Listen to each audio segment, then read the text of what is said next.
일생 동안 당신이 반드시 읽어야 될 100권의 책 일당 100 오펜하이머 영화 개봉에 맞춰서 네. 저희가 아인슈타인과 오펜하이머 그리고 아메리칸 프로메테우스 이 두 책을 여러분께 소개를 해드리고 있습니다. 네. 아메리칸 프로메테우스는 저희가 시즌 1 때 한번 소개를 자세히 드린 적이 있으니까요. 혹시 조금 더 자세한 내용이 궁금하시다면 저희 시즌 1 때 아메리칸 프로메테우스 일당 100 오펜하이머 이렇게 검색하시면 바로 나오거든요. 네, 그렇게 찾아보셔도 될 것 같고요. 네. 물론 이제 그건 이제 오디오 파일이니까 그것도 참고하시면 좋겠습니다.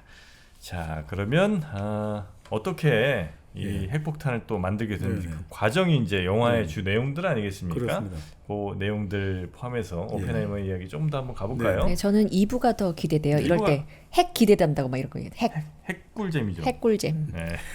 사실 이제 원자 폭탄이 만들어지게 된 게 그 레오 실라르드 이 책에서는 레오 지라드 번역이 영어식 번역으로 된 것 같은데 레오 실라르드가 보통 이제 우리 표준 표기가 되어 있습니다. 네. 그 헝가리 출신 과학자인데 이 사람이 10대 시절에 웰스의 소설이 있었거든요. 뭐냐면 원자 폭탄으로 파괴된 세상을 그린 소설이 있었어요.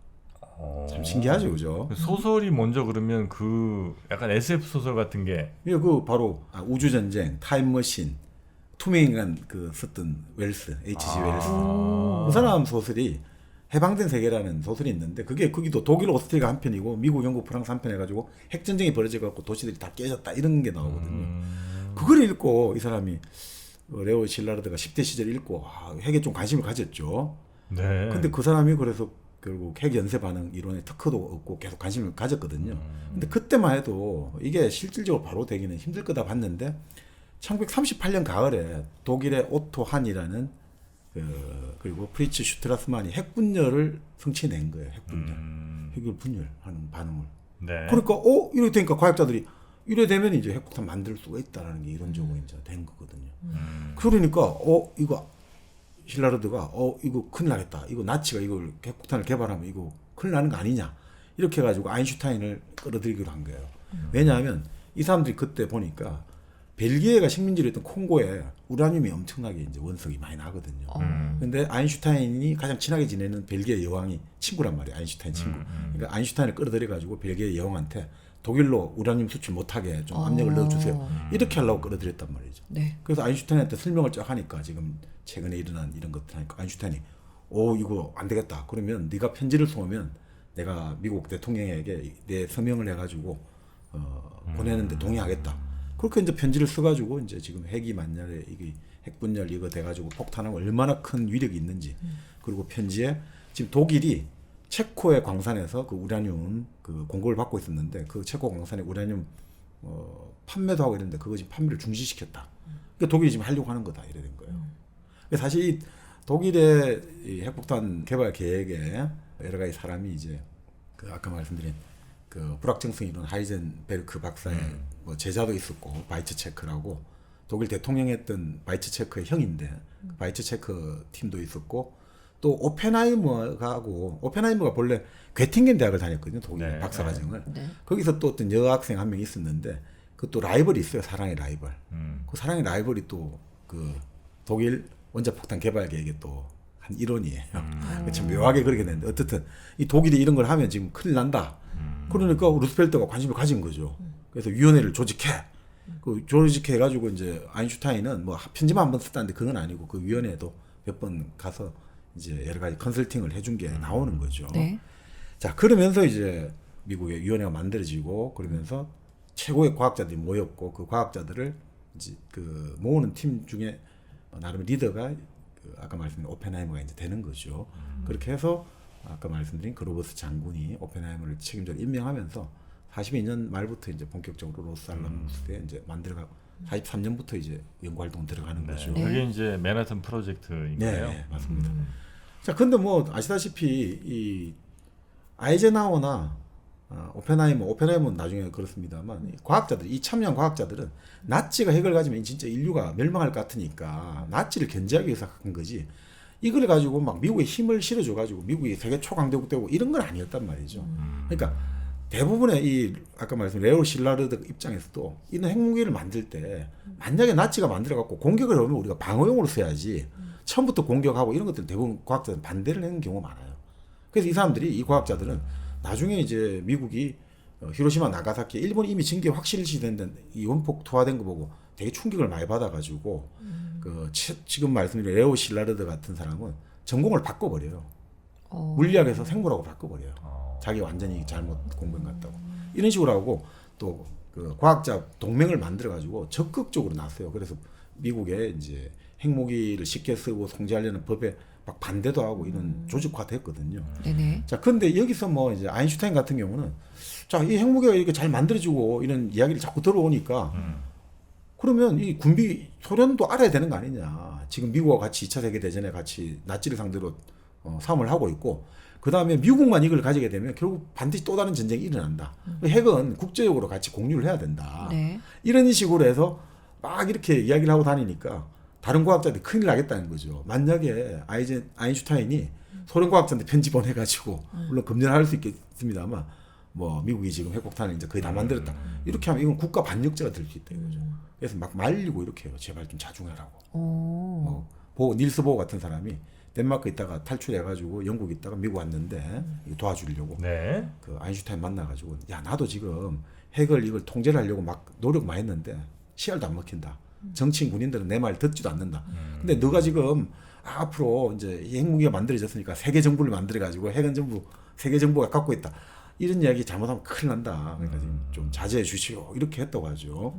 자 어떻든 이렇게 해서 아인슈타인 같은 경우는 이제 히로시마 원폭이 이제 투하됐습니다. 소식 듣고 비서가 알려주니까 비통하다라고 고함을 질렀다고 하죠. 비통하다고. 그러면서 이제 이 사람은 계속 세계 정부를 만들어야 된다. 일시에 전부 세계 정부가 만들어져 가지고 모든 주권을 어느 정도 양도를 해야 된다.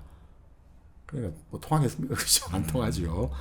그리고 결국 이제 1949년 말에 이제 소련이 핵 원자폭탄 실험에 성공하거든요. 네. 그러니까 트루먼은 이제 수소폭탄 만들어라. 그럴 때 이제 둘러싸고 또 과학자들은 이제 못 만든다 되고 만들자 못 만들자 막 싸움 나는 거예요. 그 과정에서 네. 이거는 더 위험한 문제가 발생할 수 있다고 보니까. 자 그래서 아인슈타인 같은 경우는 이제 이런 운동을 계속하면서 이제 나중에 이렇게 해서 이 세계가 다음 세계 대전이 나면 핵을 반드시 사용하게 되고 그리고 인류가 멸절을 하니까 안 된다 해가지고 그 버트란트 러셀 우리 예전에 다뤘지 않습니까? 네. 러셀, 아인슈타인 그리고 막스 보른 오펜하이머의 스승이었죠. 오펜하이머의 스승이자 얼마 전에 작고했던 그 유명한 가수 올리비아 뉴턴 존의 외할아버지죠. 바로 막스 보른 이런 사람들 그리고 일본의 유카와 히데키 일본 네. 최초로 노벨 물리학상을 받았죠. 이런 사람들이 모여가지고 그 유명한 러셀 아인슈타인 선언을 하는 거죠. 이제 핵 같은 거 반대한다 이런 선언을 하는데 근데 뭐 되지는 않았고요. 그리고 네. 그 이후로 이제 뭐 퍼그워시회가 열려가지고 지금도 하고 있습니다만 결국 아인슈타인 같은 경우는 이제 원폭에 있어가지고 어떻든 실마리를 열어줬고 그 다음에 원폭이 할 때 기본적인 사항들은 계속해서 직접적으로 막 이게 내가 가서 뭐 이게 개발하고 이런 건 아닙니다만 그 기본적인 거는 계속해서 현황은 다 파악하고 있었던 거죠. 그래서 이 사람은 이것이 한 국가만에 들어가면 되게 위험해지니까 세계 정부를 만들어서 뭐 하자고 계속 했습니다만 결국 그것은 실패로 끝난 거예요. 아인슈타인이 핵폭탄 제조하는 데 있어서 뭐 이론적 근거 같은 걸 그렇습니다. 많이 준 거죠? 그 바로 아까 말씀드린 E는 MC 제곱이죠. 아, 그거. 그러니까 질량과 에너지는 등가다 이거죠. 근데 그게 핵 분열이 될 때 분열이 됐잖아요. 핵이 쪼개졌잖아요. 네. 그 쪼개지는 과정에서 그 이제 그 미세한 그 질량의 그것들이 차이가 생기고. 에너지가 어마어마한 에너지가 되고 근데 그 질량의 차이가 차이가. 생길 때 그렇지. 빛의 뭐 2배인가? 뭐 무슨 상수의 제곱인가? 이건 MC 제곱이잖아요. 예. 그게 어마어마한 힘이죠. 예, 그 E가 이제 에너지고 M이 이제 아마 질량. 질량이고 C가 빛의 속도죠. 빛의 속도죠. 예, 그러니까 그만큼의 어마어마한 에너지, 아주 미세한 질량의 차이인데 그게 연쇄적으로 막 분열이 되면서 질량이 이제 조금 분실이 될 때 거기에 이제 생기는 어마어마한 에너지가 에너지. 이제 예를 들면 열이라든지 뭐 폭발 뭐 이런 네. 것들로 이제 전환이 되는 거라 그게 이제 네. 이 핵폭탄의 위력이라는 걸 이제 아인슈타인은 알고 있었고 네. 물론 이제 그때는 어떤 뭐 유전자 변이니 이런 것까지 아마 생각은 못했었을 거고 그죠? 어마어마한 폭발력과 그다음에 열 뭐 이런 거 정도는 이제 생각을 했었겠죠. 근데 이제 방사능의 위험성은 알고 있었죠. 방사능의 위험. 왜냐하면 라듐 있잖아요. 네네. 그 큐리 부인이 라듐을 그게 가지고 라듐에서 이제 우리가 흔히 말하는 방사선 방출되고 이런 것들 알아냈는데 그때 라듐이 완전히 만병치료약으로 그때 선전됐거든요. 그러니까 머리 탈모부터 시작해서 고혈압, 뭐 성적인 그 강장제, 요즘 비아그라 효과도 있다 해가지고 그래서 그때 라듐으로 만든 라디토라는 강장제가 미국에서 엄청난 인기 있었어요. 그래서 이 플레이보이 아주 돈 많은 플레이보이 에벤 바이어스라는 사람이 네. 1927년에 팔을 다쳤는데 의사가 이거 한번 먹어보라 된 거야. 그래서 그거를 이게 체험제다 이거죠. 강장제. 이게 막 비아그라다 해가지고 4년간 1,500병을 마셨거든요. 와. 자기 애인한테도 막 먹였어요. 좋은 거라고 서로 무슨 마약 생각했나 보죠 이게. 자, 그 몸이 해체돼가는 거예요. 몸이 해체되는 거예요. 어떻게 됐냐면 체중이 감소하고 이가 빠지고 위턱 아래턱이 떨어져 나가고 두개골에 구멍이 나고 머리속으로 방사능 그렇게 죽은 거죠. 그러니까 그때 위험성은 어느 정도인지 아는 거죠. 그러니까 방사능이 나오면 어마어마하게 위험한 거죠. 아니, 진짜로 그런 효과는 있어요? 뭐가 그 효과가 없어요? 없지. 그렇죠. 네. 있겠어. 근데 뭔가 이제 그때 당시에는 신기했겠죠. 뭔가가 그렇죠.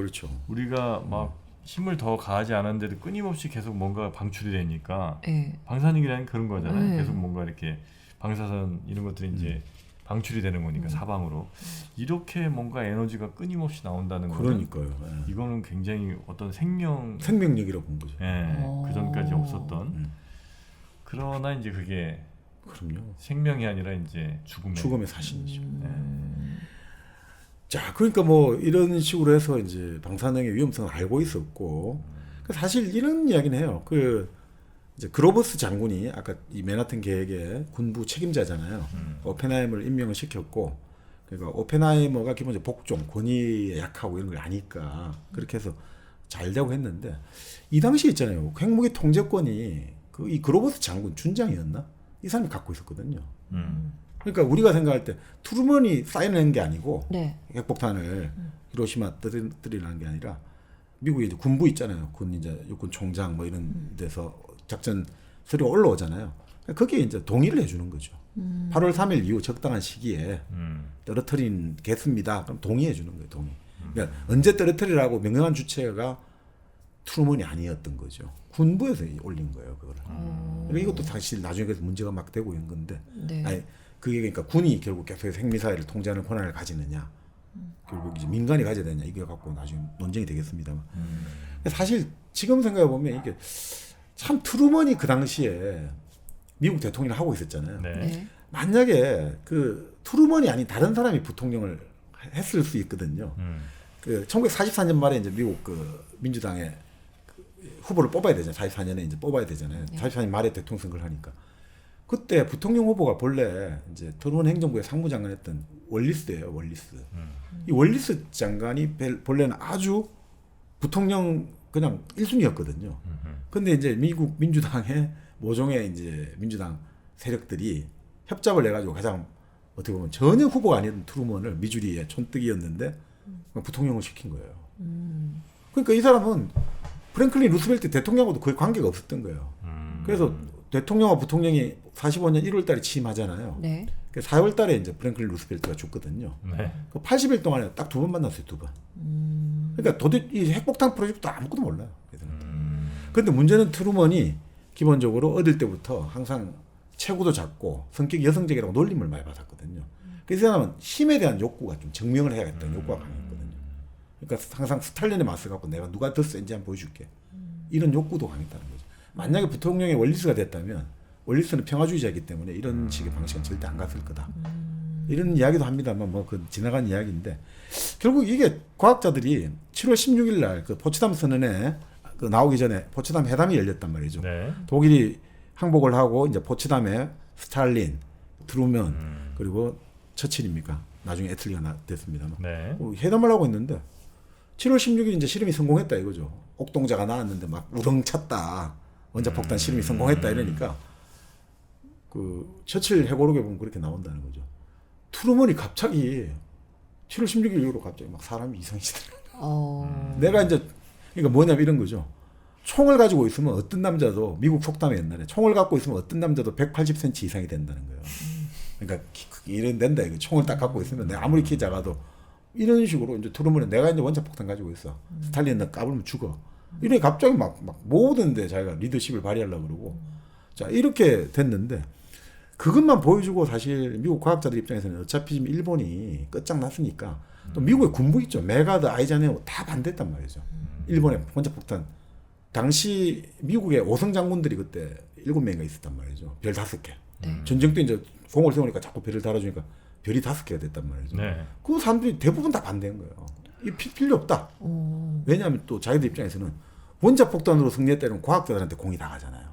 군인이 해야 되는데. 작전을 통해서. 작전을 해야 되는데 이거 뭐 원자폭탄 때리면 과학자들이 다. 그러니까 그런 것도 있겠지만 그런데도 불구하고 트루먼은 뭐 여러 가지 이제 요건으로 이제 그 원폭을 했는데 그때 이런 것도 있었던 것 같아요. 독일 같으면 과연 원폭을 투하했겠냐 이거죠. 여기서 그런 이야기도 해요. 저번에 우리가 맨발의 견해를 했습니다만 일본을 극도로 정오했다는 거죠. 그때 미국 분위기가. 진주만도 뭐 있었고. 네, 그러니까 독일에 대해서는 나치와 선량한 독일 국민을 분리했단 말이죠. 그런 식으로 선전물을 뿌릴 때도. 근데 일본에 대해서는 그런 구분이 없어요. 다 죽일 놈의 새끼들, 뭐 이렇게 되는 거, 쪽발인 놈들 이렇게 된 거예요. 거기에다가 뭐 난징 학살 사건 이런 일본이 저지른 만행도 나오고 또 필리핀에 일본이 들어왔을 때 미군 포로들 바탄의 죽음에 대행진해가지고 그때 이제 미군들 이제 잔악하게 학대한 정보가 공개됐거든요. 그 당시에. 고문을 하고 십자가에 매달아 죽이고 거세를 하고 사지 절단을 하고 이런 거 있잖아요. 이런 거 다 나오고 하니까 저 막 쳐 죽일 놈들 이래 되는 것도 있었던 거죠. 그러니까 야만인들 전부. 네. 참 재밌는 게 그 히로시마의 원폭을 그 투한 에놀라 게이를 조종했던 그 폴 티베츠 대위가 프랑스에 이제 그 당시 폭탄을 터뜨릴 때 내가 이 폭탄을 터뜨리면 그 죄 없는 민간인들이 희생당할 거 생각이 너무 가슴이 아프다 이랬던 사람이거든요. 근데 일본에 터뜨린 거는 과감한 그런 거죠. 그러니까 사람으로 안 보는 그런 것들이 있었겠죠. 자, 그 상태에서 결국 이제 뭐 원자폭탄을 쓰게 되었고, 그다음에 스탈린은 당장 그러니까 이제 알게 되니까 무조건 이제 빨리 우리도 개발 서둘러 이렇게 돼버렸고, 결국 이런 것들이 결국 군비 경쟁을 일으켰게 되고 세계를 더 이제 위험하게 만들었다 이렇게 이제 된 거죠. 그러니까 원폭을 투하고 나서 결국 분위기가 이렇게 된 거예요. 보통 승리하고 나면 얼마나 기분 좋습니까? 근데 미국 사회 분위기가 안 좋았단 말이에요. 사실은 좀 그래요? 네, 불안감이 입사했거든요. 왜요? 그 원자폭탄 때문에.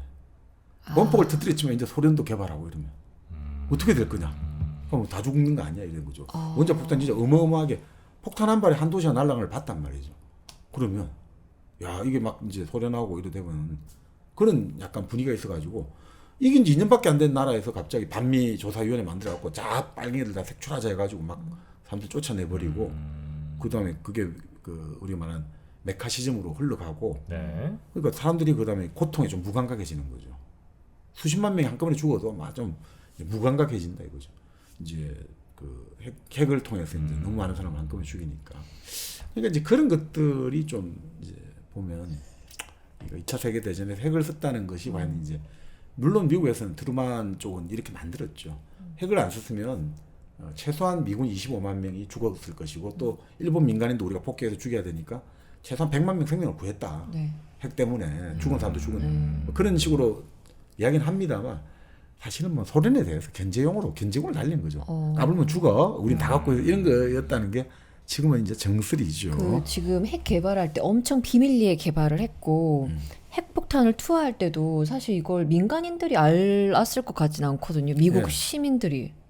근데 그걸 딱 터뜨렸을 때 정말 엄청난 민간인들이 죽었다는 거를 미국 사회가 알았잖아요. 예. 그러면 그때는요? 그러니까요. 이게 참 재미있는 게 보통은 이 정도면 예전에 미국의 어떤 문화적 다양성을 보면 항의 시위랄까 이런 게 나와야 되는데 시위 한 번이 없어요. 시위가 한 번도 없고 그 다음에 50년대 들어와가지고 수소폭탄 개발에 미온적이었던 사실 오펜하이머는 좀 미온적이었거든요. 그러니까 어떻든 미운틀이 박혔죠. 그 상태에서 오펜하이머가 계속해서 이제 영향력이 커졌잖아요. 이제 거물이 됐는데 자꾸 오펜하이머가 핵에 대해서 이게 국제적 통제하자 이런 말 쓰니까 그 당시 미국을 소련에 맞서야겠다고 생각하고 미국을 지켜야 된다고 생각했던 세력들 그 대표적인 사람이 누구겠습니까? 에드거 후보죠. FBI 국장. 후보가 그러니까 어릿강대를 하나 찍은 사람이 어떻게 보면 메카시죠. 메카시는 어릿강대 시키고 그다음에 이제 오펜하이머를 조져야 되는데 이 오펜하이머를 치밀하게 이거는 잘못 건드렸다 우리가 다 죽는다. 그러니까 어릿강대인 메카시 갖고는 안 돼. 그래서 선택한 사람이 이번 영화에 그 누구죠? 로다주가 이름이 어떻게 되죠? 로버트 다니 주니어가 나오는 그 스트로스 그 이사 그 프린스턴 고등연구 부회장인데 스트로스 역할 그 사람이 결국 오펜하이머 목줄을 틀어지는 거예요. 이 사람이 이 사람도 유태인인데 어떻게 보면 처갓집을 잘 만나 가지고 성공한 사업가인데 출세욕구가 강하거든요 이 사람이. 그래서 이제 프린스턴의 부회장으로 왔는데 오펜하이머가 회의할 때 망신을 준단 말이죠. 좀 회의할 때 말귀 못 알아듣고 좀 딱 한번 두고 보자. 그리고 오펜하이머가 항상 뭔가 그런 불안감을 갖고 있댔잖아요 어릴 때부터. 항상 오펜하이머는 뭔가 밀림에서 야수가 튀어나왔고 갑자기 내 목을 확 물을 것 같다. 항상 그런 불안감을 가지고 있는데 바로 그 스트로스가 그런 사람이었던 거죠. 그래서 이 사람이 치밀하게 해가지고 또 다 그 FBI 지원을 받아가지고 청문회를 만들어갖고 오펜하이머를 완전히 그냥 사회적으로 매장시켰죠. 네. 그렇지만 자기도 4년 후에 날아갔죠. 결국 그 청문회 관련한 녹취록이 유출되면서 이런 비열한 인간들이 있나 완전 오펜하이머 죽이려고 이렇게 했구나 해가지고 결국 스트로스라는 사람도 야심이 컸지만 결국 다 날아갔죠. 네. 그러니까 이제 이렇게 해서 결국 뭐 이제 핵의 어떤 개발 배경과 그 과정에서 네. 이제 그 아인슈타인의 역할은 어느 정도 말씀드렸고 뭐 유태인요 문제는 결국 뭐 아인슈타인 같은 경우는 유태 종교 믿고 이런 건 아니고 유태인의 문화 있죠 문화. 우리 유태인 문화는 뭐냐? 항상 기본적으로 의심하고 생각하고 이런 어떤 그 가지고 있는 나 유대인 문화, 정신 문화가 난 좋다. 그러니까 그 유대인 정신 문화적 정통성을 자기 정체성을 근간으로 받아들이는 거죠. 그래서 이 사람은 기본적으로 튼튼한 좀 뿌리를 튼튼한 그 뿌리를 만들고 할 필요가 없고 내 마음속에 그냥 그 뿌리가 내 마음인 거죠. 구태여 딴 데 뿌리 내릴 필요도 없다는 거죠. 자 그렇게 해서 이제 이 아인슈타인 같은 경우는 상당히 뭐 유대인을 위해서 히브리 대학을 예루살렘 만들 때라든지 그 미국의 유명한 브랜다이스 대학이라고 그 유대인들 대학이잖아요. 그 만들 때도 참 많이 일은 합니다. 그렇지만 기본적으로 좀 사이 안 좋아지면 바로 끊어버려요 이 사람은. 그래서 나중에 브랜다이스 대학에서 뭐 박사학위 주겠다. 난 절대 안 해. 그러니까 이 사람은 기본적으로 많은 사람하고 도움 주고 협력을 하지만 기본적으로 개인주의자인 거예요. 어느 단체 들어가고 집단 들어가고 이런 거 별로 안 좋아하는 것 같아요. 들어가도 항상 관계를 끊고 나와버려요. 영원한 어떻게 보면 나중에 보면 이런 생각이 많이 들어요. 예전에 저희가 그 유명한 에드워드 그 사이드 그 오리엔탈리즘 말할 때 그 네. 사람이 그 성 빅터 휴의 말을 인용하면서 이런 이야기했죠. 어린아이들은 자기 조국만 사랑한다. 자기 고향만 사랑한다. 강한 사람은 이 세계를 전부 다 자기 조국처럼 사랑한다. 근데 성숙한 사람은 세계 어디를 가도 다 낯설다는 거예요. 그러니까 아이젠하워는 그런 사람 같아요. 세계 어디가 다 낯선 사람이지. 특별하게 뭐 내 조국만이 좋고 뭐 다 좋고 이런 것도 아닌 거예요. 그러니까 자기가 그 사람이고 오펜하이머는 기본적으로 어린 사람이죠. 미국만이 내 조국인 것 같아요. 그러니까 그런 차이가 좀 있는 것 같습니다. 네. 자 결국 그래서 오펜하이머를 이제 저 아인슈타인과 오펜하이머 책에서는 프로메테우스가 아니라 프로테우스로 여겨요. 프로테우스. 뭔 차이예요? 테우스? 프로테우스는 누구냐면 그리스 신화에서 네. 바다에 사는데 변신 돌고래로 나오는데 변신의 늙은 신이에요. 노인인데 변신을 잘해가지고 요 프로테우스를 딱 잡기만 하면 잘 도망을 치니까 딱 잡으면 온갖 지혜를 다 풀어주는 거야. 그 대신 이 잡기가 너무 힘든 거죠. 그래서 바로 오펜하이머는 정말 예언자 프로테우스와 같은 사람이다 이거죠. 계속 변신하고 잡기는 힘들지만 잡으면 진짜 미국 정부가 잡으니까 온갖 지혜를 다 베풀어주는. 그래서 자기가 보기에는 프로메테우스가 아니라 프로테우스 같은 사람이었다. 이제 이렇게 보는 거죠. 네. 그래서 이 사람은 기본적으로 항상 타협과 도전, 이제 사회 권위에 타협하면서 또 도전하고 이런 것들. 그래서 이 사람은 항상 두 가지 모순된 게 항상 같이 들어있다. 그죠? 아주 어리면서도 노숙하고, 과학자이면서도 시인이고, 아주 거만하면서도 겸손하고, 용감하면서도 나약하고, 뭐 어떤 사람인지 규정이 안 되는. 넌 누구니? 이렇게. 그렇죠. 네. 그러니까 과학자이기도 하고, 나중에 행정가이기도 하고, 나중에 또 뭐 정치가 비슷하기도 하고, 규정을 하기 힘들어요, 이 사람은. 근데 어떻든 이 사람 같은 경우는 그런 것들이 계속해서 인정을 추구하는 욕구가 강하기 때문에 나중에 그 53년에 물론 이제 미국 정부에서 보안 인가가 박탈되면서 사회적 매장됐지만 연구랄까 이런 걸 할 수가 있을 수도 있잖아요. 네. 프린스턴 고등연구원에 계속 했으니까. 근데 이 사람은 완전 낙담해가지고 이제 완전히 어떻게 보면 연구 일은 합니다만, 그러니까 연구소 일은 합니다만 연구는 안 하거든요. 그러니까 동생도 유명한 물리학자였는데 네. 동생이 그런 얘기하죠. 그러니까 형이 왜 그러니까 저렇게 완전히 낙담을 할까? 아무래도 이제 다시는 공무원 세계로 공직 세계로 못 돌아간다고 생각하니까 제가 낙담한 것 같다는 거예요. 권력의 맛이 그만큼 무섭다는 거예요. 자기가 엄청 믿고 신뢰하고 자기 걸 다 줬는데 배신당해서 그런 거 아니에요, 그냥? 그럴 수도 심리적으로. 있는데 네. 권력의 맛이 더 무섭다고 보이는 것 같아요. 동생이 보기에는 그 공직 세계로 못 돌아가는 게 결국 다시 못 돌아간다고 생각하니까 뭐 그런 이야기도 있습니다. 그러니까 그 배신감도 있고 당연히 배신감이 크겠죠. 근데 네. 이제 그 자기가 그렇게 하고 싶어하는 공직을 못 들어간다는 거. 이것도 이제 그 크지 않아요. 권력을 잡으면 여자도 잡을 수 있거든요. 그쵸? 아 그래요? 모르죠, 저는. 네. 아, 우리 정프로님, 네? 오펜하이머랑 좀 닮았다고 느끼세요? 제가요? 네. 아직까지는 뭐 아직까지는? 네, 조금 더 봐야 될 것 같습니다. 네. 그러니까 그 오펜하이머가 아까 말씀드린 1904년에 태어났는데 아버지가 독일에서 이민 와가지고 옷감 장사를 해서 성공을 했고 항상 이 아버지 하는 말은 어떻게 나에게서 이런 아들이 태어났을까? 왜요? 이렇게 똑똑하고 이렇게 뛰어난 애가 어떻게 음. 내에게서 태어났을까? 라고 했고 엄마도 이제 독일계 이제 그 전대 이민을 왔는데 엄마는 화가였죠. 그림 잘 그리고 그렇게 했고. 근데 어릴 때부터 뭔가 모르는 정서적 불안정과 깊은 불행감을 극복하기 힘들었다고 나와요. 그 제가 보기에는 뭐 유대인으로의 정체성도 있을 것 같고 그다음에 그 아까 말씀드린 또 천재로서 남하고 달라야 된다는 이런 것들도 있을 수 있을 것 같습니다. 근데 이제 케임브리지 대학을 유학을 갔는데 하버드를 졸업하고 실험실에서 이게 잘 안 되는 거예요. 이게 성과를 못 내니까 선배는 잘 나가고 자기보다 3살 많은 그 선배 죽으라고 청산가리 이어가지고 사과에 청산가리 주입을 해가지고 놨다가 자기가 막 자기가 이렇게 막 그거 안달복달해가 자진 신고하고 뭐 이런 에피소드. 오. 그래서 부모가 와가지고 이게 상담을 각별하게 관리를 하는 조건으로. 질투심도 엄청 강했네요. 근데 또 거기에다가 성 정체성이 좀 있어요. 오펜하이머? 네.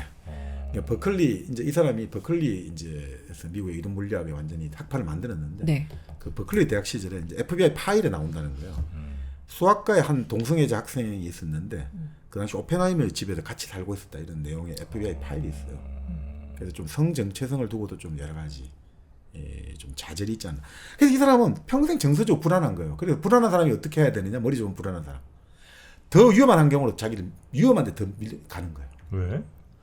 내 마음이 가만있으면 불안하잖아요. 차라리 위험한 환경에 가버리면 어떻습니까? 내면의 불안함을 상황의 불안함으로 덮어버리면 되잖아요. 이의제인 거죠. 이의제의. 내가 지금 가만히 있어도 불안하니까 그럼 어떻게 해야 된다? 내 마음 대신에 상황을 불안하게 만들면 되잖아요. 위험한 환경으로 가버리면 되잖아요. 그러니까 막 폭풍 속을 막 그냥 항해하러 가고 운전을 막 그냥 미친 듯이 하고 이런 막 이런 거. 오히려 거기 그 순간에 글로. 그럼 내 마음이 오히려 편해지니까. 그렇죠.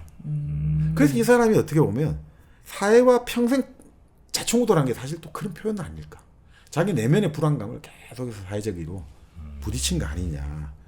참 그런 게 좀 있는 것 같습니다. 그러니까 항상 그 불안이라는 게 결국은 뭔가 남하고 달라야 되고 타인의 인정을 바탕으로 성립해야 되니까 그럼 끊임없이 남이 인정해줘야 되고 네네. 남한테 뭔가 인정받으면 어떻게 해야 됩니까? 남이 안 하는 일을 해야 되잖아요. 남이 안 하는 짓을 해야 되고 계속해서 뭔가 남과 달라야 된다는 강박관념만큼 힘든 일이 없잖아요. 그래도 참 2023년 대한민국은 이때보다 훨씬 낫네요, 그죠? 어떤 점이요? 아니 그러니까 불안하면 네. 1kg 커피가 또 있잖아요. 있죠. 네, 우리 마음을 또 편안하게 해주는 1kg 커피.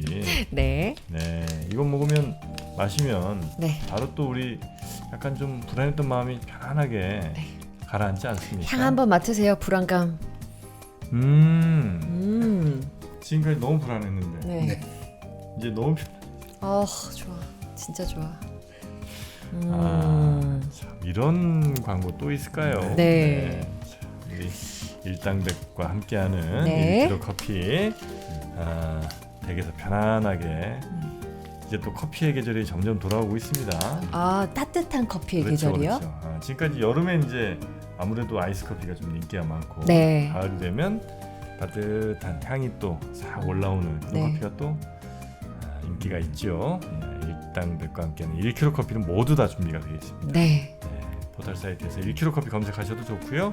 아니면 1kg 커피 앱을 다운받으셔도 좋고요. 이렇게 직접 자신만의 멋진 드립백 포장을 만드셔도 좋겠습니다. 네. 네, 일당백과 함께하는 1kg 커피 함께해 주시기 바라겠습니다. 네. 지금 상품을 어떻게 팔아야 될까, 어떻게 홍보해야 될까 고민하시는 분들 있잖아요. 그런 불안 일당백에 좀 맡겨주시면 어떨까.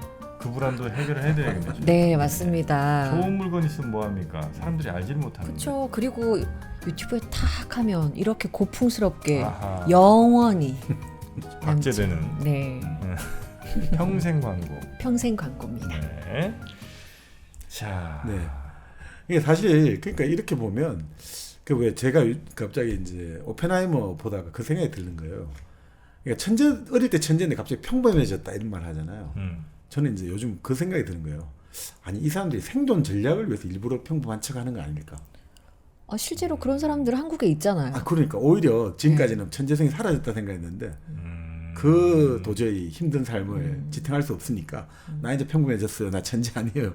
이런 거 아닐까 오히려 그게 맞는 것 같습니다. 그러니까 오히려 정말 천재들은 천재를 숨기는 게 맞는 것 같아요. 그래서 그게 편하니까. 예, 범중 비범이고 그러니까 평범한 가운데 비범한 게 좋은 거지. 처음부터 나 빛이 난다 이런 거는 사람들을 시기를 하게 하고 사람들의 눈을 멀게 하잖아요. 그러니까 너무 빛난 사람이 있으면 사람들이 다 시기를 해가지고 다들 난리를 치니까 그냥 네. 그게 좋은 것 같습니다.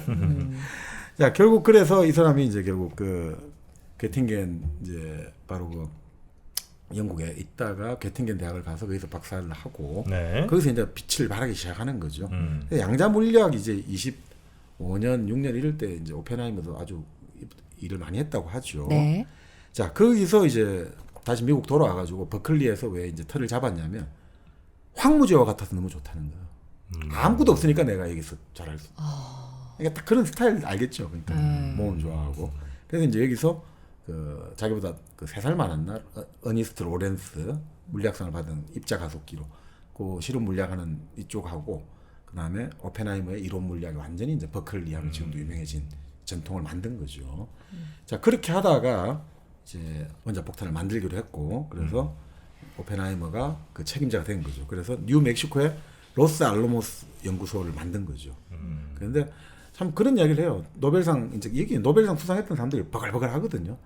그 사람들이 이런 이야기죠. 오펜하이머가 지휘를 안 했더라면 이 핵폭탄은 그렇게 빨리 제 시간 안에 못 만들었을 거다.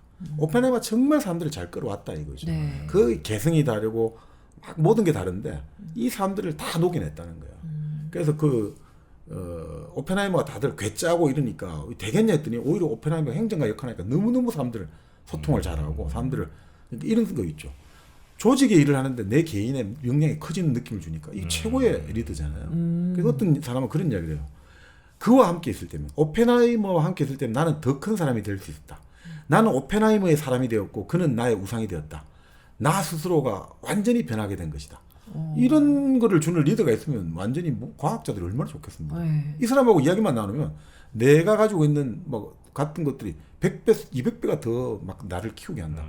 이런 사람이 있으면 정말 뭐 인생에 뭐 그죠 영원한 우상이 될 수밖에 없는 거예요. 네. 오펜하이머가 그렇게 그 카리스마를 발휘했다는 거예요. 그러면서도 또 그 크로버스 장군이라는 군 책임자하고는 완전히 서로 상극인데도 조화를 잘 맞췄다는 거예요.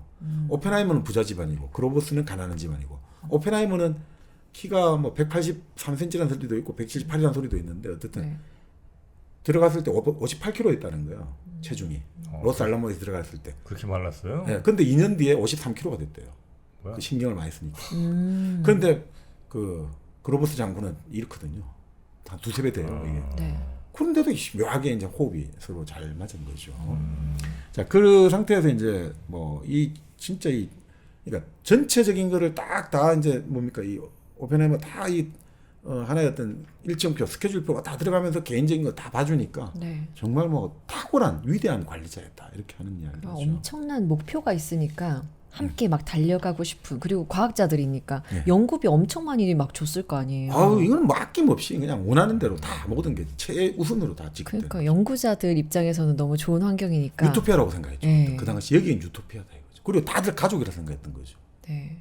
이건 우리는 한 가족이야 이렇게 생각했던 거죠. 그 정도였다는 거죠. 자, 그래서 이제 결국 이제 원폭은 만들어졌고 투하가 되고 이러면서 이제 본인도 상당히 이제 그런 여러 가지 또 이 사람은 인문학을 한 사람인데 되게 여러 착잡한 마음이 들었겠죠. 그래서 미국의 원폭 기술을 세계와 공유해서 인류 공동의 번영을 이루자라고 이제 목소리를 높이기 시작했던 거죠. 네. 자, 그러면서 이런 거죠. 아인슈타인이 주도하는 그런 과학자들이 직접적인 행동에는 안 들어가려는 거예요. 왜냐면 자기는 정부 일을 해야 되니까 내가 이런 거를 이루기 위해서라도 나는 온건하게 있다가 정부에 가서 직접 일을 해야 된다. 지금 거리에 나가가지고 내가 외치고 이러면 정부에 들어가서 누가 일을 할 것인가. 그러니까 이런 스타일인 거죠. 지금 내라도 들어가서 일을 해야지 정부를 우리가 원하는 대로 핸들링을 할 거 아니냐. 우리 전부 다 거리에 나와서 외치기만 하면 누가 가서 소를 누가 키울 거냐 이렇게 된 거죠. 내가 가서 하겠다라고 된 거죠. 자, 그렇지만 이제 이 사람은 이걸 통해 가지고 결국 어떻게 보면 과학적 정치가로 자기의 길을 만들어가는 거죠. 계속 대중에게 이제 접점을 넓혀가고. 그리고 이 사람은 아무래도 정부 관계자나 군 관계자를 더 신뢰를 했다는 거예요. 그러면 누구가 또 있는데요? 정부. 아니 그 정부나 군인들하고 이야기하는 걸 좋아하는 거죠. 과학자들보다. 아, 과학자들보다. 권위가 더 있으니까. 항상 권위를 필요로 하는 사람이잖아요. 그러니까 아인슈타인이 나중에 그런 이야기죠. 아니 근데 저 사람은 왜 저렇게 정치인이나 군인 만나는 걸 좋아하냐 이거예요. 그러니까 이제 아는 거죠. 그 아인슈타인은 본능적으로 싫어했대요. 힘센 사람, 돈 많은 사람 싫어했다는 거예요. 아인슈타인은. 그런 사람들하고 있어봤자 나한테 별 도움이 안 된다고 생각하는데 오펜하이머는 그게 좋은 거란 말이죠. 딱 자기가 연구소 있는데 소장 있을 때 아니면 이제 나중에 47년인가요? 그 브리스턴에 연구소장 갈 때도 딱 연구소장 방이 있잖아요. 그때는 이게 없잖아요. 핸드폰이 없잖아요. 네. 그러면 높은 사람들은 바로 전화 받는 게 아니잖아요. 비서가 항상 먼저 받잖아요. 네. 그다음에 사람들과 같이 이야기하고 있으면 비서가 똑똑하더니 지금 백악관에서 누구 수석이 전화가 왔습니다. 지금 무슨 참모총장이 전화 왔습니다. 이게 다 나 여러 사람하고 있는데 갑자기 여기 같이 이야기하고 있는데 잠깐만 하더니 김 장관이 전화가 왔네. 김 실장이 전화가 왔네. 이런 딱 그 느낌 있잖아요. 이런 게 나름 좀 이 사람 즐긴 거죠. 그게 좋네 이런 거죠. 약간 꼭 뭐 돈을 받고 이런 게 아니라 내가 지금 세상을 핸들링한다 이런 느낌. 저 근데 갑자기 궁금한 게 이거 자서전에 있는 내용이에요? 그렇게 자서전에 없습니다. 나는 그렇게 좋아했어. 나는 이렇게 뭐 이런 말을 했어요? 이제 아메리칸 프로메테우스 관련해 보면 네. 그 FBI 자료, FBI에서 녹취하고 주변 사람들 대화하고 전부 다 탐문한 거 있고 네. 그리고 주변 지인들이 이제 회고록 쓴 거하고 다 해가지고 종합적으로 해서 이제 이런 것들이 나오죠. 네. 그럼 사람들이 이제 평가하는 거죠. 그때 이런 얼굴 표정이 이렇고 말을 이렇게 했고 그거 가지고 이제 같이 한 거죠. 네. 어쨌든 뭐 아마 이 오펜하이머 같은 경우는 그 사람의 뭐 정체성을 뭐 추정하자면 어쨌든 이제 당시로서는 굉장히 힘든 성적 소수자였고 네. 그러니 더 인정받고자 하는 욕망이 아마 그러니까 이쪽으로 인정받기 어려우니 다른 쪽으로 더 이제 욕망이 아마 좀 커졌을 수도 있을 것 같고 또 거기 이제 세계 최고의 과학자들이 뭐 이렇게 몇십 명 몰려 있으니까 그 전까지는 뭐 나름대로 이제 다들 천재 소리 듣던 분들인데 거기 오면 이제 어쨌든 그 무리 안에서는 평범해지는 거잖아요. 네. 아하. 네, 그러니까 거기에서 과학적인 지식이나 이런 걸로는 아마 다른 사람들이랑 얘기했을 때 내가 더 이건 안 될 것 같고 차라리 그러면 정치적 혹은 뭐 물리적인 힘, 군사적인 힘 뭐 이런 쪽으로 더 튀면 혹은 더 그쪽으로 이제 인정을 좀 받으면 나머지 이제 과학자들보다 더 우위에 서 있을 수 있다. 뭐 이런 느낌을 아마 갖지 않았을까 싶네요. 딱 정리 잘 해주셨습니다.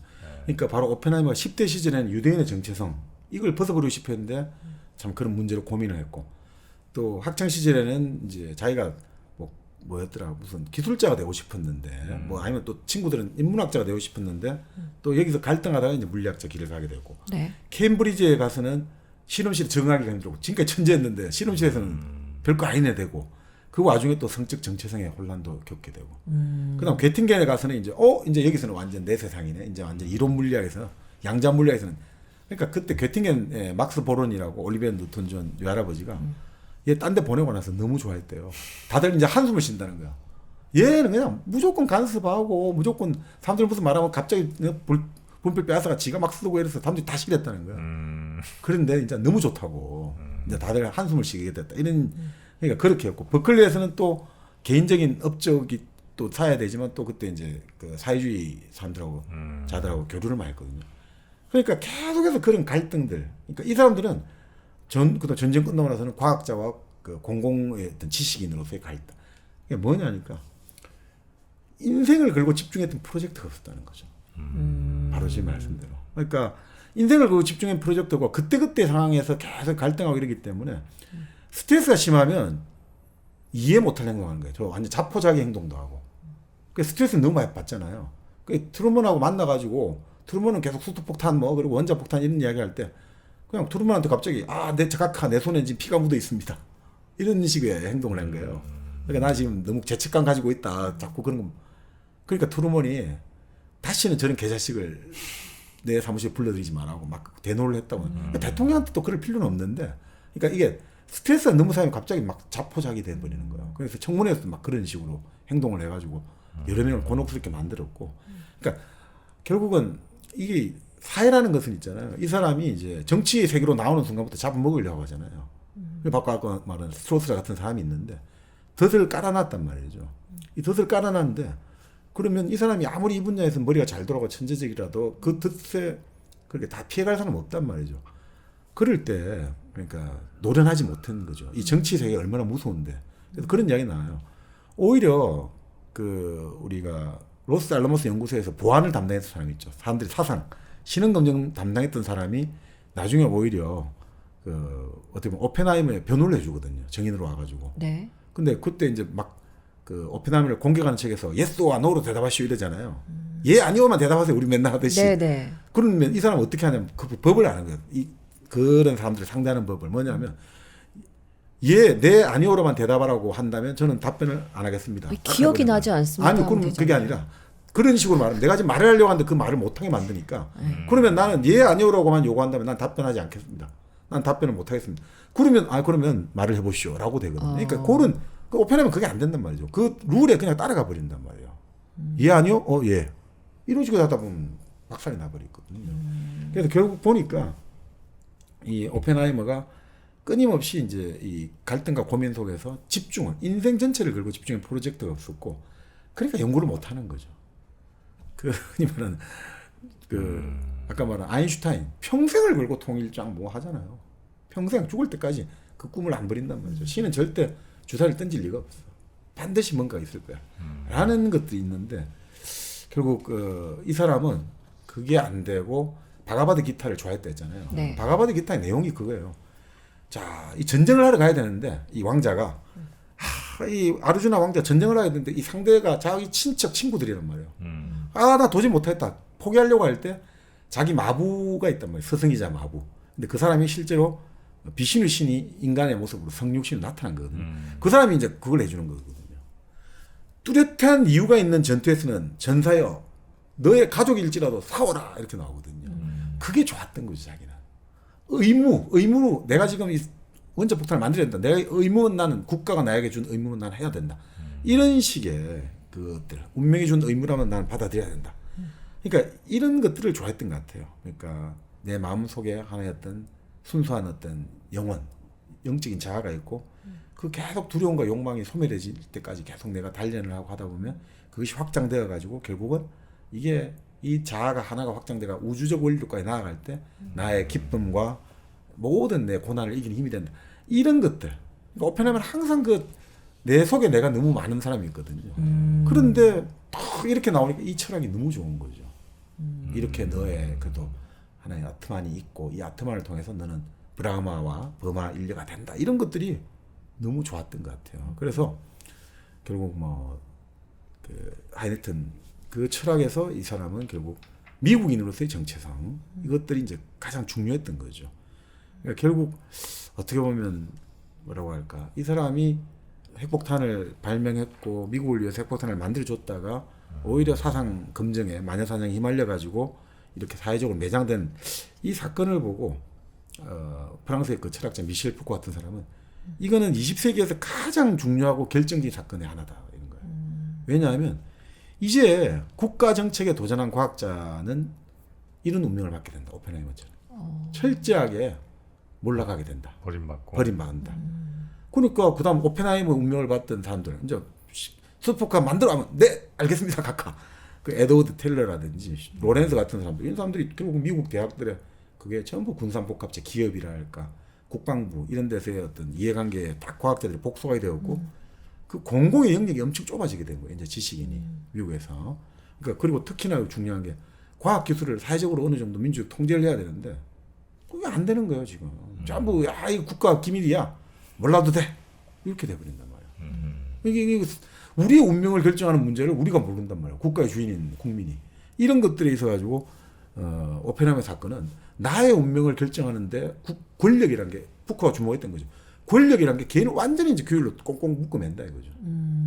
이 권력이 진짜 이제는 너무너무 우리가 여기 아예 막 개입도 못하게 아예 관여도 못하게 지금 그래서 큰 사건이라 보는 거죠. 네. 그래서 결국 뭐 그 이후에 프린스턴 고등연구소장으로 다양한 학자들하고 교류를 했는데 결국 오펜하이머가 아까 말씀드린 대로 이론적으로는 크게 뭐 그게 없는 거죠.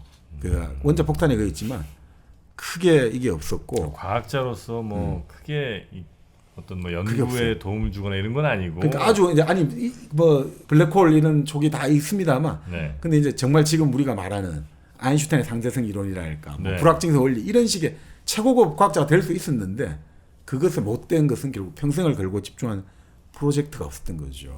그러니까 미국 물리학계 학파를 만들고 이런 거는 있습니다만 그것은 없었던 거죠. 근데 아인슈타인 같은 경우는 강의를 많이 하지도 않고 학파를 만들지도 않고 제자는 딱 한 명 있었다거든요. 박사과정 발표 한 명.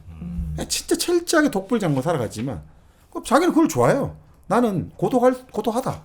근데 고독할수록 오히려 어떤 상황에서의 편견, 관습에서 독립할 수 있고 오히려 내가 지금 불안하기 때문에 더 뭐 내적 균형을 찾아야 된다. 이런 유혹에서 벗어날 수 있다 이거죠. 오펜하이머는 불안하니까 자꾸 내적 평안을 찾으려고 하잖아요. 네. 근데 그런 유혹에서 벗어날 수 있다는 거죠. 그래서 오히려 어떻게 보면 참 이 두 명이 보면서 그런 네. 이야기를 해왔던 사람은 오펜하이머가 아인슈타인이 55년 죽고 나서 이제 추도사를 여러 차례 하고 추모 강연하는데 좀 질투가 많이 나온 거 아니냐 이런 이야기도 하죠. 처음 추도사는 아주 좋은 이야기 했거든요. 죽고 나서 얼마 안 돼서 대학 신문에는 그는 신념의 증거들을 남겼고 신념 자체를 남기고 갔다. 극찬을 했는데 사석에서는 아인슈타인이 현대 양자 물리학 이해를 안 하려 해가지고 괜히 그 헛 연구한다고 시간 다 썼다. 그리고 프린스턴 연구소도 돈을 얼마나 줬는데 저 아무것도 성과도 없다. 라는 식으로 불만을 말했다 그러고 그 다음에 이제 이 사람이 말은 재밌게 해요. 아인슈타인에게서 신화의 구름을 걷어내고 그 뒤에 있는 위대한 산봉우리를 우리는 보아야 됩니다. 말은 좋잖아요. 네. 근데 사실 까는 거죠. 물론 아인슈타인은 산봉우리 위대하지만 신화의 구름을 걷어내야 됩니다. 라는 식으로 말을 했던 거죠.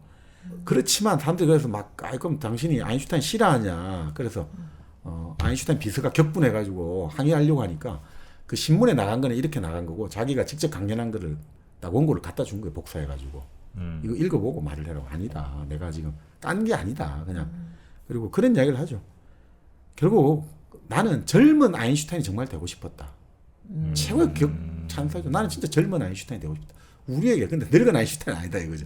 젊은 아인슈타인. 그 정말 브라이트하고 그 1905년 한 해 모든 발견을 다 해낸 그런 아인슈타인이 되고 싶었다. 그렇지만 마지막엔 그런 이야기하죠. 그렇지만 저는 아인슈타인의 말했던 것에 이제 공감하게 되었다. 아인슈타인은 저에게 이런 이야기를 했습니다. 사람은 무언가 위대한 일을 한번 하고 나면 그 이후의 삶은 좀 이상해진다네. 그랬던 거에 이제 이해가 합니다. 그래서 자기가 내린 결론. 제가 아는 아인슈타인은 헛되고 헛되니 모든 것이 헛되다던 전도서에 나오는 그 전도자의 준엄한 20세기 가르침 그 자체였습니다. 헛되고 vanity of vanities, all is vanity. 이 자체가 바로 아인슈타인의 말이었다. 이제 내가 그 나이가 되고 보니 죽을 나이가 되고 보니 그 아인슈타인이 말했던 희망의 덧없음이 이제 나는 느껴집니다. 라고 이제 최후의 화해라고 해야 될까 이런 이야기를 하죠. 참 결국 이런 느낌이 많이 듭니다. 이게 결국 뭐 여러 가지 있겠습니다만 오펜하이머는 이 뭐라고 할까 자기의 배경을 계속 거부하는 것 같아요. 출신을 유태인으로서의 그런 것도 거부하고 그래서 나는 끊임없이 어떻게 보면 주류로 들어가고 싶었던 거 아닌가. 근데 아인슈타인이 아주 재밌는 말을 했어요. 연설문에. 사회의 다수자들은 소수자들의 그러니까 참 사회 소수 유태인들 아닙니까? 편견 때문에 받는 고통의 무게를 알지 못한다. 그죠? 주류는 알 수가 없잖아요. 내가 다수니까. 그렇죠. 그래서 인류 역사의 위대한 꿈들은 항상 소수자에게 나온다. 이죠. 다수자는 못 봐요. 느끼지도 못하고. 소수는 느끼니까. 자, 그래서 이런 어떤 사회적 배경 때문에 어떤 탁월한 개인, 오펜하이머 같은 사람은 때로 자기 자신이 소수자에게 속했다는 사실을 애써 잊어버리려 하거나 일부러 거부하고 다수자의 무리에 들려고 한다. 그러나 자신이 속한 그룹으로부터 자신을 떼어놓으려 하면 할수록 그는 자신 속에 남은 불안정감과 외로움을 발견하게 될 것이다. 이 진짜 오펜하이머가 해주는 말 같아요. 끊임없이 너는 주류와 주류, 힘센 사람, 네. 내가 진짜 세상을 한번 움직이고 싶다. 근데 그렇게 해서 가면 갈수록 너는 네 마음속에는 영원히 그 불안정과 외로움을 갖게 될 것이다.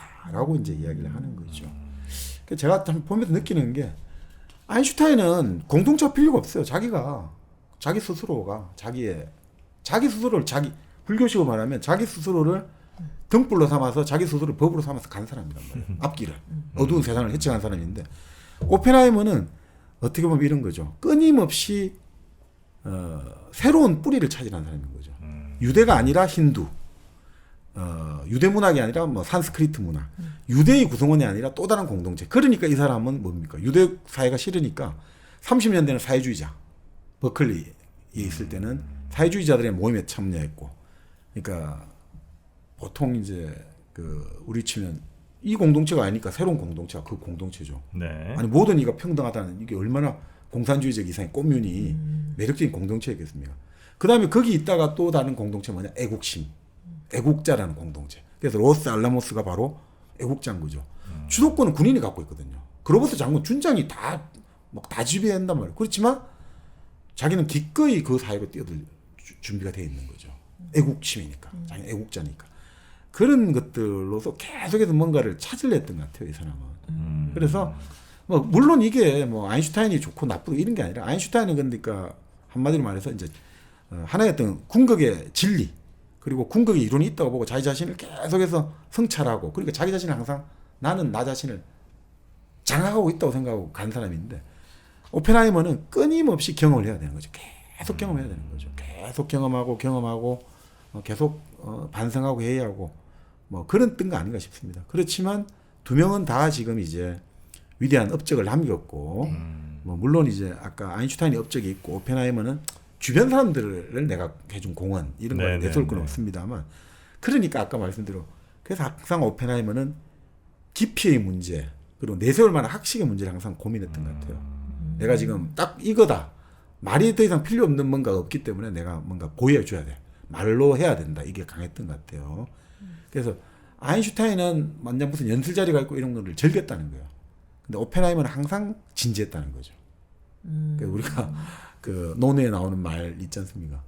노력하는 것은 좋아하는 것만 못하고 좋아하는 것은 즐기는 것만 못하다는데 참 그런 것들도 좀 차이가 있는 것 같아요. 그러니까 좀 아인슈타인 같은 경우는 대중의 뇌를 인정해줘도 상관없고 과학적 인정 이런 게 없는데 오펜하이머는 항상 인정을 바라니까. 예. 그러니까 제가 이래 보면 이런 것 같아요. 이 에이제야 벌린이 이런 이야기 했는데 고슴도치형이 있고 여우형이 있거든요. 네. 아이킬로스가 했던 말인데 네. 여우는 많은 것을 안다. 그러나 고슴도치는 단 하나의 것만 안다 했거든요. 그러니까 어떻게 보면 오펜하이머는 여우죠. 여우인데 고슴도치를 지향한 여우죠. 자기가 고슴도치라고 자꾸 생각했던 거 아닌가. 너무 진지. 이 사람은 그러니까 다양하게 계속 나아가는 여우인데 실제로는 진지한 고슴도치가 되고 싶었던 여유였던 것 같고. 그러니까 이게 안 맞는 것 같아요. 네. 내가 바라는 것과 나의 어떤 상태하고. 그런데 어떻게 보면 아인슈타인 같은 경우는 고슴도치인데 아주 고슴도치지만 기본적으로 어떻게 보면 아주 유머러스한 고슴도치 같아요. 진지한 고슴도치가 아니라 유머러스한 고슴도치.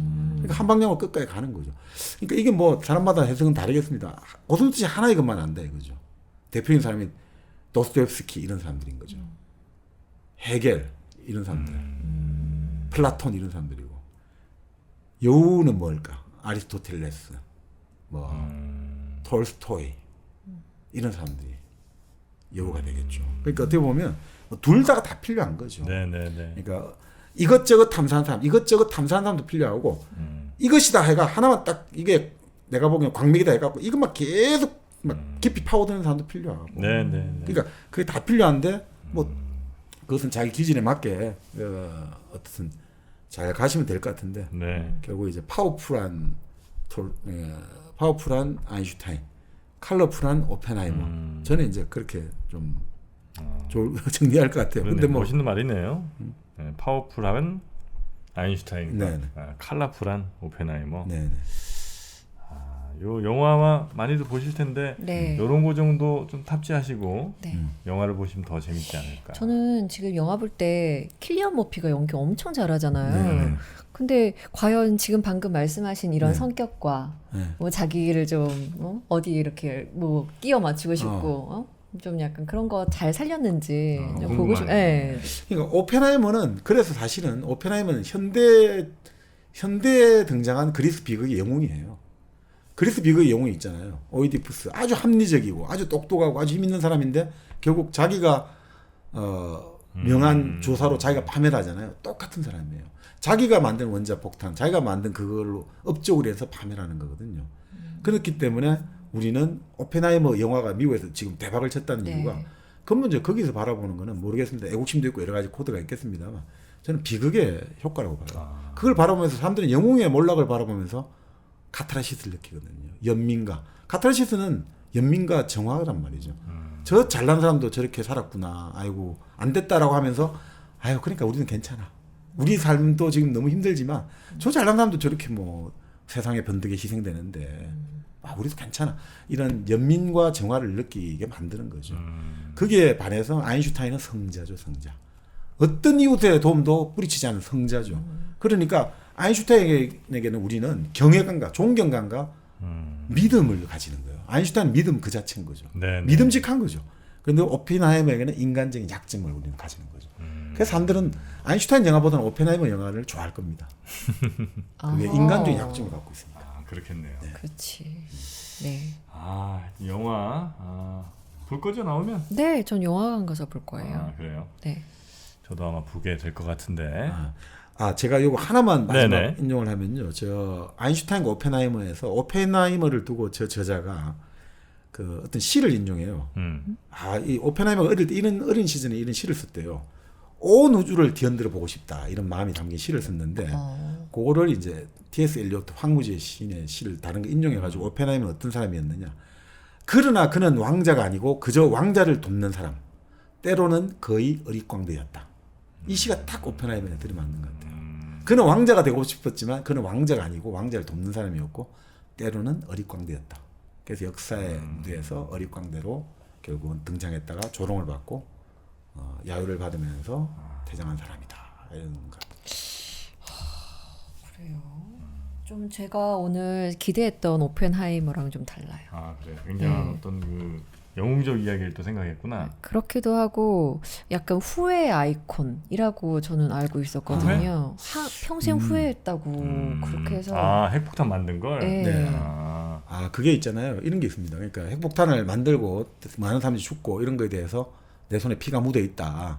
그런 것들에 후회한다 이런 것도 있습니다만 또 다른 걸 보면 나는 지금이라도 거기에 대해서 후회하지 않는다고 해요. 그래서 사람들이 물어보거든요. 그 어떤 프랑스 잡지 기자였는데 지금 기억이 안 나는데 아니 그러면 히로시마를 알았다면 미리 알았다면 과연 그러니까 히로시마 같은 결과가 나왔다는 걸 알고도 당신은 그걸 하겠냐 하니까 그래도 하겠다. 예스. 그거 또 달라요 이게. 이 사람이 애국심이란 말이죠. 그때는 자기들은 나치가 인류 문명을 멸절한다. 서양 문명을 멸절한다고 생각하기 때문에 이거 나치에 맞서서 이걸 반드시 해야 된다. 그거 막는 게 더 중요하다. 네, 그 당시에는 보면 근데 이제 나머지 또 다른 확자는 이렇게 나와요. 이 실험을 하는데 에드워드 텔러가 계산을 하니까 이게 만약에 실험하는 도중에 이게 뭡니까 잘못 터져가지고 실험하는 도중에 폭발을 했는데 이게 대기 중에 뭐 이 기체하고 화학 반응을 일으키면 전 세계 공기가 다 불타가지고 인류가 절망한다는 거야. 그럴 때 콤프턴이라는 과학자인데 그 사람이 그런 말이죠. 나치의 치아 밑에 사는 게 낫다. 이 세계 인류가 다 멸망하는 것보다는. 그래서 안 된다. 이거 하면 안 된다 했다가 다시 이제 베테가 계산을 해가지고 계산을 해보니까 그렇게 될 확률은 100만 분의 3이다. 의미 없다. 그래서 그 하는 게 나오거든요. 그러니까 고민들은 많이 나오죠. 계속 아니 이걸 했다가 이게 만약 인류가 다 멸망하면 이 폭탄을 가져야 되냐 만들어야 되냐. 그런데 문제는 이제는 그 오펜하이머 사건 이후로 그 풀려버린 거예요. 판도라의 상자가 풀려가지고 지금 뭐 미국 소련에 갖고 있는 폭탄의 TNT 양은 아유, 이건 뭐 몇 천만 톤이면 네, 이건 네, 뭐 네. 어떻게 우리가 말할 수 없는 거예요. 몇 번이고 지구를 멸망시킬 수 있는. 하여튼 이번 영화 네. 보시기 전에 혹은 뭐 보고 난 이후에 저희 요 컨텐츠 보시면 네. 그 재미가 배가 될 것 같습니다. 네, 맞습니다. 자, 그러면 오늘은 네. 저희가 여기서 마무리하도록 하고요. 다음 시간에도 아주 재밌는 책으로 여러분 다시 찾아뵙도록 하겠습니다. 함께해 주신 여러분 고맙습니다. 고맙습니다.